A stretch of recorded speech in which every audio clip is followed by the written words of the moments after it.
Shalom Bapak Ibu, selamat pagi. Kembali kita berjumpa di pagi hari ini untuk bersama kita merenungkan firman Tuhan. Tetapi sebelumnya mari kita berdoa. Tuhan Allah Bapa kami yang di surga, kami bersyukur dan berterima kasih kalau pagi hari ini kami akan bersama merenungkan firman-Mu. Biarlah Tuhan yang memimpin dan menolong kami. Terima kasih Tuhan, di dalam nama Tuhan Yesus kami panjatkan doa ini. Amin. Bapak Ibu, saya akan mengajak kita merenungkan firman Tuhan dari Kolose pasal 1 ayat 9 sampai 14. Demikian firman Tuhan. Sebab itu sejak waktu kami mendengarnya, kami tiada berhenti-henti berdoa untuk kamu. Kami meminta supaya kamu menerima segala hikmat dan pengertian yang benar untuk mengetahui kehendak Tuhan dengan sempurna, sehingga hidupmu layak di hadapannya, serta berkenan kepadanya dalam segala hal. Dan kamu memberi buah dalam segala pekerjaan yang baik dan bertumbuh dalam pengetahuan yang benar tentang Allah, dan dikuatkan dengan segala kekuatan oleh kuasa kemuliaannya untuk menanggung segala sesuatu dengan tekun dan sabar, dan mengucap syukur dengan sukacita kepada Bapa yang melayakkan kamu untuk mendapat bagian dalam apa yang ditentukan untuk orang-orang kudus di dalam kerajaan terang. Ia telah melepaskan kita dari kuasa kegelapan dan memindahkan kita ke dalam kerajaan anaknya yang kekasih.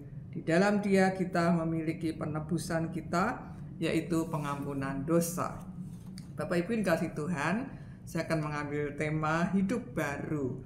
Nah Bapak Ibu, kita tahu bahwa Paulus yang ada di dalam penjara, dia menulis surat yang ditujukan kepada jemaat di Kolose. Tentunya kepada orang-orang yang sudah percaya kepada Tuhan Yesus yang menyelamatkan mereka dari hukuman dosa. Seharusnya jemaat Kolose yang sudah percaya Tuhan Yesus, mereka hidup menuruti kehendak Tuhan.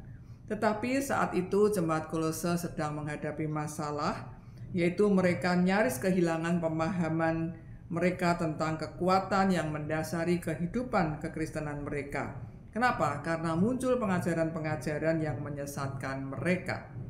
Nah, oleh sebab itu ketika Paulus mendengar berita tentang keadaan jemaat di Kolose, Paulus tak henti-hentinya berdoa untuk mereka, supaya mereka menerima segala hikmat dan pengertian yang benar untuk mengetahui kehendak Tuhan dengan sempurna.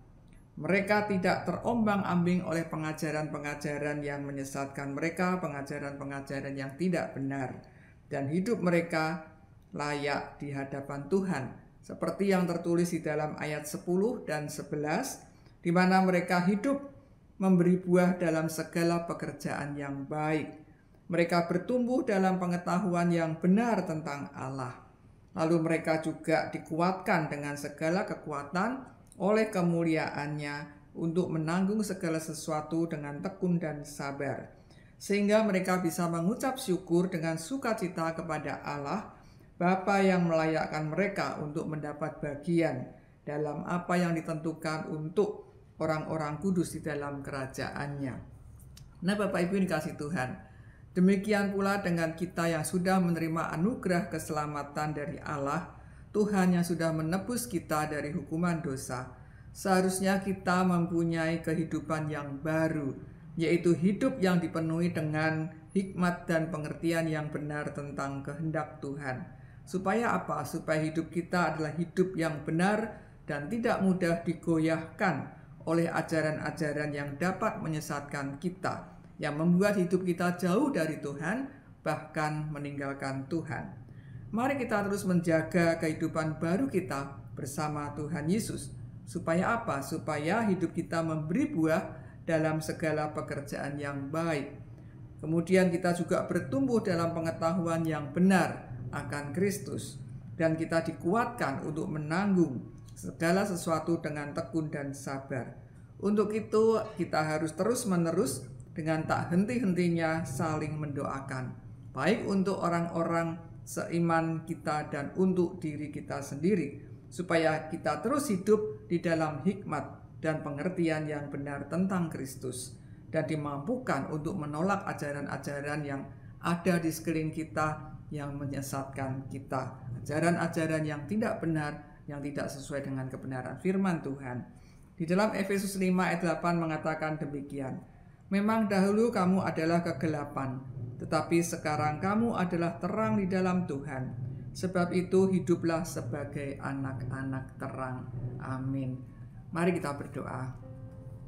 Tuhan, kami bersyukur dan terima kasih kembali kami diingatkan di dalam kehidupan kami sebagai orang-orang percaya, supaya kami menghidupi kehidupan baru kami bersama Tuhan, untuk terus hidup di dalam hikmat dan kebenaran akan firman Tuhan.